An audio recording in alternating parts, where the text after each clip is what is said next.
In business today, three things to know. First, the media gods go to war. Rupert Murdoch makes an audacious play for Time Warner, how the proposed merger just shook the industry to its core.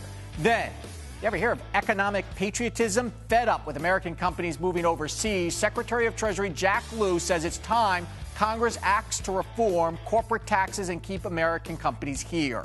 And an American drug company's push to save the children in Africa. What GlaxoSmithKline is doing to help African children and its own image on the continent. Arise Exchange starts now.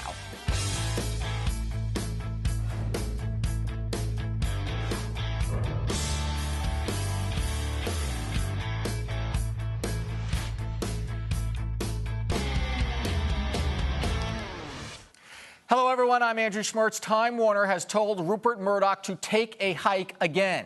This afternoon, the media giant rejected a bid from Murdoch's 21st Century Fox to merge the companies. It is apparently his second attempt to buy Time Warner, but the news is only now coming out.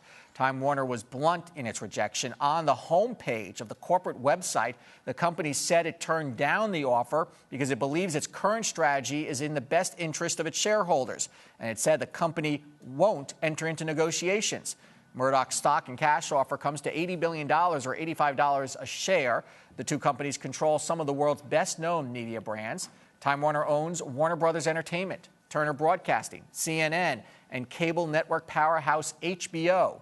21st Century Fox owns 20th Century, Fox News, the Fox Broadcasting Company, and a substantial interest in European satellite distributor B-Sky B. In a moment, we'll speak with media analyst Brad Adgate about why Murdoch is pursuing this deal and if Time Warner will be able to resist. But first, let's turn our attention to earnings news as we are now in the thick of earnings season. Bank of America reporting a drop in earnings down 4% to $22 billion, largely due to legal penalties to resolve claims of mortgage security fraud. Bank of America has seen declining profits each quarter over the last 12 months. BlackRock announcing it blew past estimates for the second quarter. BlackRock reporting revenue of nearly $3 billion, beating expectations by 2%. The money management firm CEO said the strong performance came from a broadened set of financial options and greater distribution. And reporting after the bell today is eBay. eBay's total revenue of $4.34 billion was about in line with analyst estimates. The 13% increase in revenue showed eBay was successfully fending off competition right now from online shopping rival Amazon.com. The earnings news propelled Wall Street to another record day. Let's take a look at the final numbers. The Dow Jones Industrial Average closing up 77.52 to 17,138. The S&P 500 up 8 and change to 1981, and the Nasdaq up 9.5 to 44.2597. Commodities: gold closing at $12.99 an ounce, and oil up $1.37 to 101.33. U.S. homebuilders' confidence rose to its highest level this year, signs that the housing market is stabilizing slowly. The National Association of Home Builders, Wells Fargo Builder Sentiment for July is up to 53, up 4 points from June. Readings above 50 indicate more builders view sales conditions as good rather than poor. An increase in gas prices are to blame for the increase in the U.S. producer price in June. The Labor Department said the index, which measures the cost of goods and services before they reach the consumer, rose 0.4% last month. The increase follows a 0.2% decrease in May. Jack Ablin is the Chief Investment Officer with BMO Private Bank, and he joins us now from Chicago. Jack, welcome back to Arise Exchange. Andrew. Let's start with Janet Yellen's comments yesterday. For some, her comments about the stock market and valuations as they pertain to social media stocks and some small cap stocks surprised some, and we heard some people shocked that she would make such comments. You kind of disagree, though. I'm not surprised. It is certainly out of the ordinary to make comments like that, but I think what Chairman Yellen is hoping to do fits into the strategy that we believe she's pursuing, and that is trying to keep an accommodative, pedal-to-the-metal policy on rates, on short-term rates, as long as possible. The Fed wants to err on the side of too much inflation, knowing that they've got a 30-year track record of controlling it. They want to avoid a scenario where they're forced or if they feel compelled to tighten too soon, run the risk of a disinflation or a deflationary environment where they don't really have much ammunition. So what I think the chairman believes is the only thing standing in the way between her policy in terms of executing her policy is the potential for bubbles. So I think what we're likely to continue to hear from the chairman is hawkish rhetoric, bullish actions. And that's kind of how she's hoping to keep this easy money policy going. So when she's talking about social media stocks and valuations, is she intentionally specific in that sector, or is she sort of telegraphing a larger story here? I think she's just trying to be a little more transparent than Greenspan did with the irrational exuberance remark. Obviously, it didn't resonate with investors, and I think to the extent that she can perhaps hit investors over the head with certain markets. I mean, small cap, I can't disagree with Ms. Yellen. The fact is that the trailing PE on small caps is over 60 times.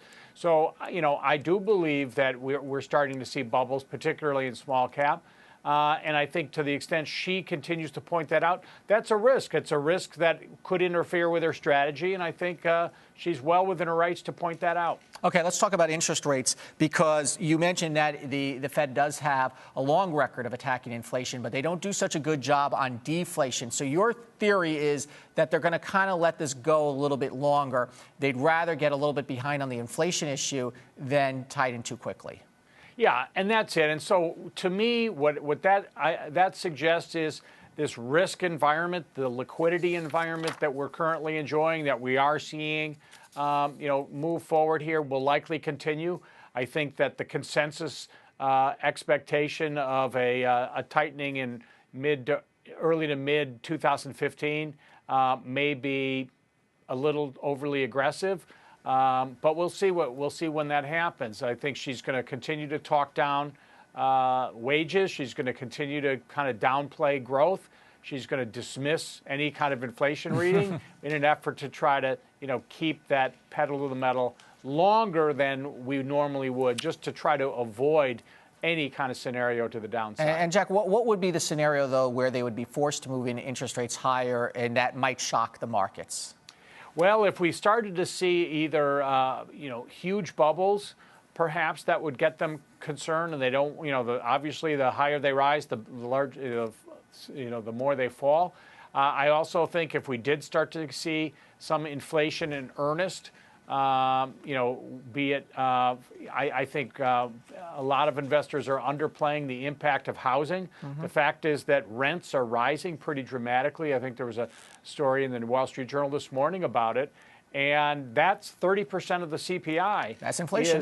Is residential housing costs. So I think that if we start to see some stronger numbers there, she's going to really be painted into a corner, and that may be exactly what she's looking for. Okay, Jack Ablin from Chicago, thank you so much. Thank you. Time Warner stock popped nearly 18% Wednesday on news that the company appears to be in play. 21st Century Fox stock slid by 4%. What is Rupert Murdoch thinking, and can he pull off a deal that would basically combine and make the world's largest media company? Brad Adgate is the director of research at Horizon Media, and he joins us by phone. Brad, Rupert Murdoch, when Comcast announced that it was buying Time Warner Cable, said everyone's going to have to find a dance partner. Were you surprised to hear that his dance partner may be Time Warner? Yeah, I was a little bit surprised. I mean, you're talking two very big media companies. I know Time Warner has split a couple of times in the last few years with the cable and print divisions, going their separate ways. But it's still, there's a lot of content there, and certainly it's a very recognizable company, and that there are areas where there's some duplication, and yet there's some areas where there's some value. Well, it's interesting because both Time Warner and Fox have sort of been undergoing a transformation that maybe makes this more appealing now. Time Warner shedding Time Inc. in the magazine division. Time Warner shedding, a rather staid cable company, Time Warner Cable. Fox, of course, shedding the newspaper division and the book division. Yeah. And so, this deal, reading about it, while we may be shocked by it, does in many ways look pretty good on paper. Yeah, they're both electronic media giants. Obviously there's a conflict there, I think, with CNN and Fox News, and they said that they said we would sell CNN if this merger it takes place and is approved by government regulators. I mean, they both have studios. Time Warner is the most prolific TV studio in the industry. They both make movies, so there's some areas where they provide certain common attributes. But the other thing is content, and it's also, I think, sports and HBO are really what perhaps is the most appealing part of this potential acquisition. These companies don't really like each other, though, don't they? And they're going to have to sort of get past that. But they may be forced to. Time Warner says it's not even going to sit down and negotiate with Murdoch, but that can't be true, right?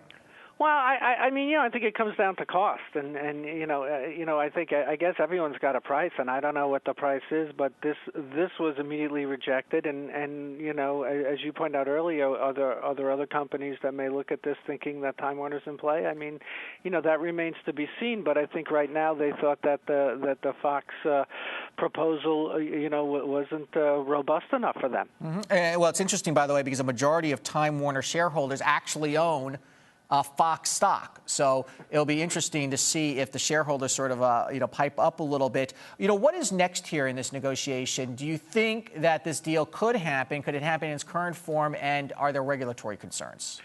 Well, I mean, you see a lot of regulatory concerns on the distribution side, or something with the content and distribution with the Comcast and NBC, or, right now you have Comcast and Time Warner Cable and, DirecTV and AT&T. I mean, these are two generally big, content companies right now. I mean, Fox has some distribution, but it's primarily outside the United States. So, I mean, I think this deal is just kind of like scale also. I think it kind of gives them clout in the program. And Brad, Fox, rather than Life, talking about there is no Time Warner based on economics. Yeah, they're not like a son of rock. I mean, it has been.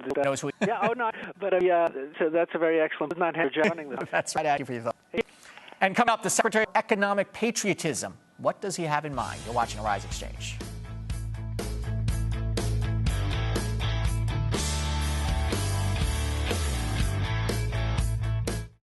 One of the great things about Arise News, it is truly a multicultural global channel that is paying attention to communities of all different kinds, not just here in the United States, not just in Africa, but all around the world, as we're giving a voice to the people that don't traditionally have the kind of a voice that a mass media organization can have. You're getting here at Arise News that you're not going to find at the other networks is a unique perspective, and I think that's part of what Arise is here to do. One of the great things about Arise Entertainment 360 is we have this Arise to Your Health segment, which really focuses on the holistic approach of being healthy. So we do everything from working out to juicing to getting in shape by doing fun exercises like bouncing on a trampoline or wearing these bouncy boots on our feet when we're jumping all over the set. We've done karate, we've danced the weight off, we've done just about everything. And of course, I love when we eat on set, but we do it in a very healthy and clean way.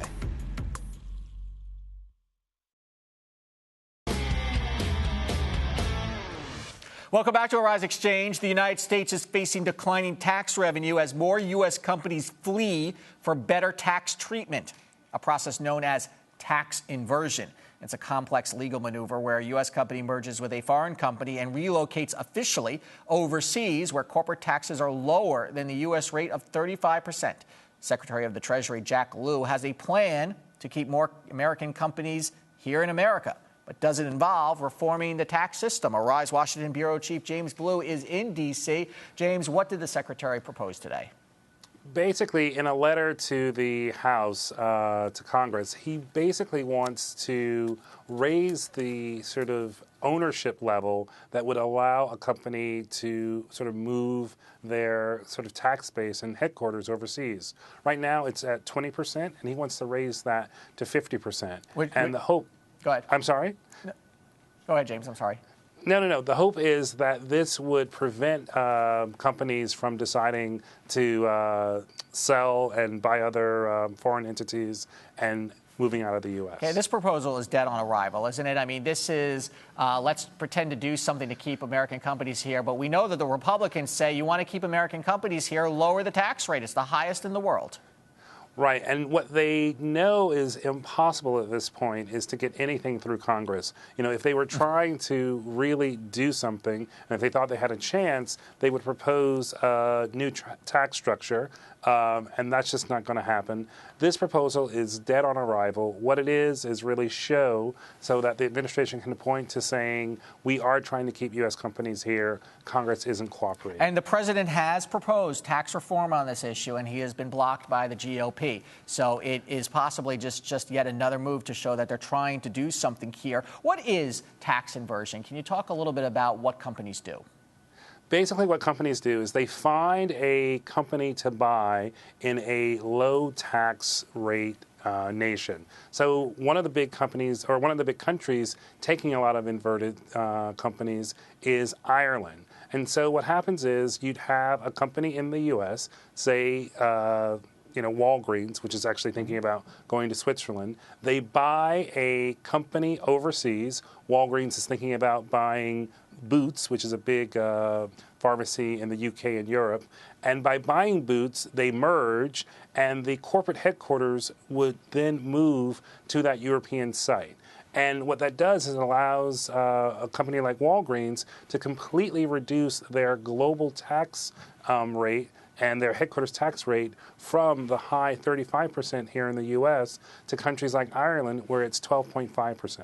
Yeah, and Ireland's not alone. I mean, even the U.K., which is known for its high taxes, has reduced its corporate tax rate as well and are attracting companies. Switzerland doing the same. Of course, then Switzerland put in measures controlling executive pay, and now companies want to leave Switzerland. So what we're seeing basically is companies running around trying to look for the best forum. They're looking for the best forum, and, because of the competition, and, this really shows people that we are working in a global marketplace. Companies can decide to go practically anywhere to get the deals they want to do what they need to do. And am I right, James, when I say that they're not actually moving anything? They're opening up a P.O. box. They are moving, and they are changing their stationery. Let's be very clear. They are making changes, and instead of saying corporate headquarters New York, it'll now say corporate headquarters Dublin, Ireland. Right, or the Isle of Man. Exactly. Let me ask you one serious question. The president's going to speak in a few minutes about sanctions and the Ukraine. What are we expecting from him? Basically, the president and his team have finally gotten the Europeans on board. There was a big meeting yesterday. They all came in. The U.S. showed intelligence that really confirms Russia is still supporting the rebels inside Ukraine.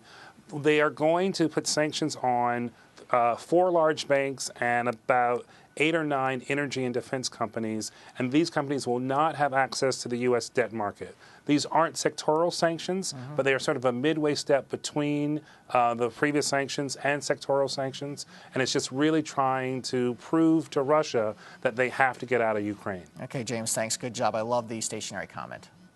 Oh, talk to you later. Talk to you soon. Time now for our business sticker stories making headlines across the nation. IBM and Apple, once mortal enemies, are teaming up. The two announced a partnership to leverage each other's strengths, developing more than 100 business apps tailored exclusively for Apple's iOS operating system and for use on iPads and iPhones. The deal, which would provide Apple devices to companies in banking, healthcare, retail, and other industries, could deepen Apple's sales to corporations and the government, while strengthening IBM's position in business software. Business for the aviation industry is booming. Leading airplane manufacturers Airbus and Boeing are near the $100 billion mark in deals at this week's Farnborough Air Show in England. Airbus racked up around $60 billion in orders and commitments, while Boeing finalized a $19 billion order for 50 passenger planes from Gulf carrier Qatar Airways, with an option to buy another 50, potentially doubling the deal. Jetliner output for the both is at a record high. Together, Boeing and Airbus deliver 100 passenger planes of all sizes to the airlines each month. Former Ford Motors chief executive Alan Mulally has joined the board of directors of tech giant Google. His appointment comes as Google expands a program to develop autonomous light vehicles. Also, Google said last month that it has developed an in-vehicle operating system called Android Auto for light vehicles. Mulally, who retired from Ford in June, joined Google's board on July 9th and will serve on the company's audit committee. And bad news for chocolate lovers. Hershey is raising its chocolate prices for the first time in 3 years. That's because soaring cocoa prices due to growing demand in emerging markets are eating into the candy maker's profit, not to mention prices for milk and nuts are also up overall. The price increase is expected to be around 8%, and Hershey's competitors are also expected to raise prices. Ahead, the man who would be king of an unoccupied piece of desert is our favorite person of the day. You're watching Arise Exchange.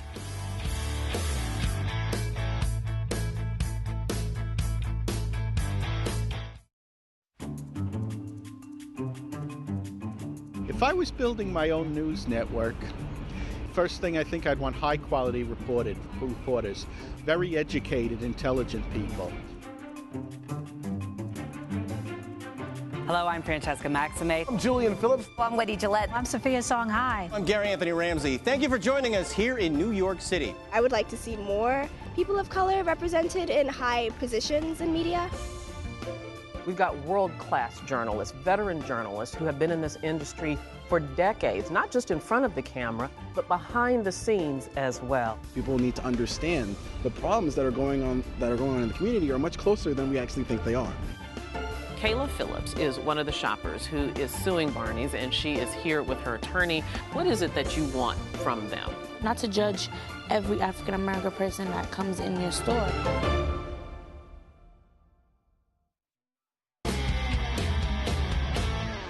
Time now for our favorite person of the day, when we pick one person who grabbed our attention, and not so much for the right reasons. Today, it is a Virginia man who is now a king of an African nation he alone created. Jeremiah Heaton recently visited a remote, unoccupied patch of desert that's between Egypt and Sudan. There he is, and claimed it as his own. He even named it North Sudan. Why? Because he had promised his young daughter that she would be named a princess. And to do that, he would have to become a king. So he went out and got himself a kingdom of sorts. Now, his daughter says she wants to help feed the people of Africa and develop her new country. Well, what started as a lark has now become a serious international incident. Heaton says that he has legally claimed the land, technically known as the Bir Tawil region, as his own because Sudan left the land unprotected and unoccupied, and the border is in dispute with Egypt. And legal experts say he may be right. He has asked the State Departments of Egypt and Sudan to recognize his new country. Heaton, who is a self-described inventor and problem solver, says he can transform the barren area into an agricultural center. According to Slate magazine, Heaton has met one of the tests of creating the country, a territorial claim, but he must also set up a government and enter into relations with other countries, and of course defend it against Egypt and Sudan, which may have other ideas.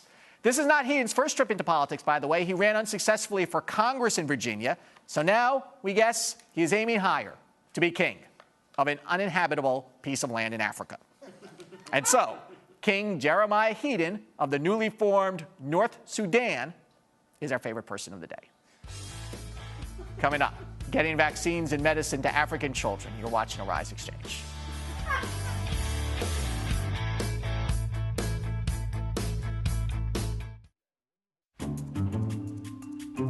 Looking at mainstream news stations where only you have a very small minority of people of color being newscasters and actually having prominent roles in the media.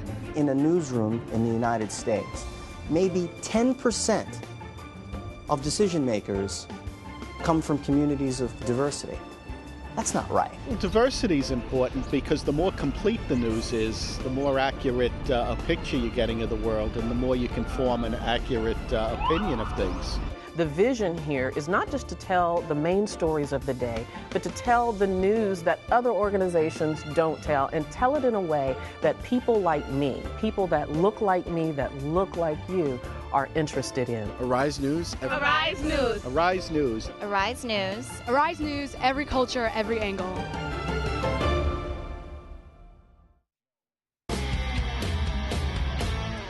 The World Health Organization says children in sub-Saharan Africa under the age of 5 are more than 16 times likely to die than children in developed regions. More than 6 million children died in 2012 alone, the last time the statistic was taken. Global healthcare giant GlaxoSmithKline is on a mission to change this. The company, in partnership with Save the Children in Africa, just committed its second $1 million in healthcare innovation money aimed at saving the lives of newborns. Ramil Burden is vice president with Glaxo. It joins us from Washington, D.C. to talk to us about the project. Ramil, welcome to Arise Exchange. Thank you very much. Great to be back on your show. Why is it so hard to get medicine into Africa? Well, I think there's a whole range of reasons, actually, for why this is so difficult. And the reality is that no one company, no one organisation, no one government can really crack all of these problems. And so partnership is really the key thing, which is why we've entered a partnership with Save the Children.